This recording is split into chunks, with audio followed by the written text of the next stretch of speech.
everyone. Welcome to the show. I'm Susan. I'm Emma. And our topic today is when your roommate becomes your lover. And is this a common occurrence? Is this something that happens on a regular basis? It's actually happened to me a couple of times, a few years ago. And I was living in another country and I was looking for a roommate. And the guy answered the door and he was pretty good looking. And it was very apparent that we were attracted to each other. And I knew right away that I wasn't going to be moving in with him. And it was because you wanted to date him. Yeah. I mean, it was. I mean, there was attraction right away. I was looking for an apartment, but I mean, it was evident that that attraction was there. And the next day, he called me and he said, "Do you want to move in?" And I said, "No, I don't think that that's a good idea." And so he said to me, "Well, how about a quiet drink then?" I did end up with somebody that I was going to buy a place with. We weren't living together. We were dating a little bit at the time.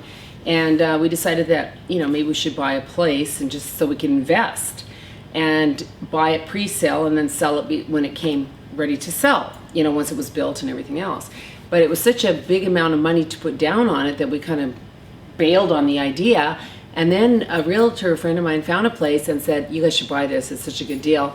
Then we were kind of looked at each other going, well, what does that mean? Because we're not really together, living together. We ended up buying the place, and then with the intent that he was going to move in and maybe have a roommate.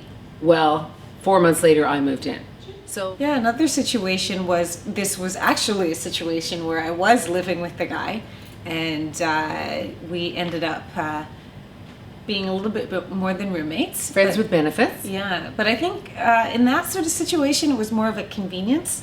Yeah. Well, that's interesting that you brought up convenience, because this is one of the questions that I have for people who do become from roommates to lovers. Is it a convenience? Is it something that's going to be a problem down the road? Because once you go into the sex part of a roommate situation, what happens if they have somebody over? If it's just casual and you haven't actually established that you're a couple and they have somebody over? Yeah, I guess in this situation, I think it was less of a relationship than it was lust and convenience. So going back to the first guy who, I mentioned that I had met him and, we ended up dating before I actually moved in.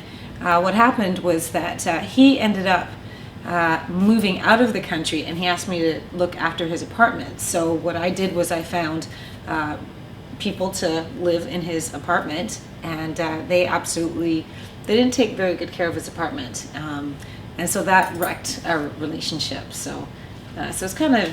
But he left all the onus on you to take care of his apartment. It got ruined, even though you found someone to take care of it, and he got pissed at you. Yeah.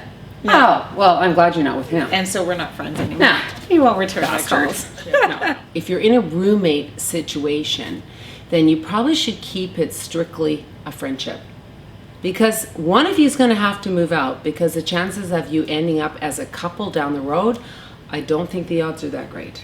I don't think so. Yeah. So there you have it from girls who've lived it. Thanks for listening, and we'll be back next week. Thanks a lot.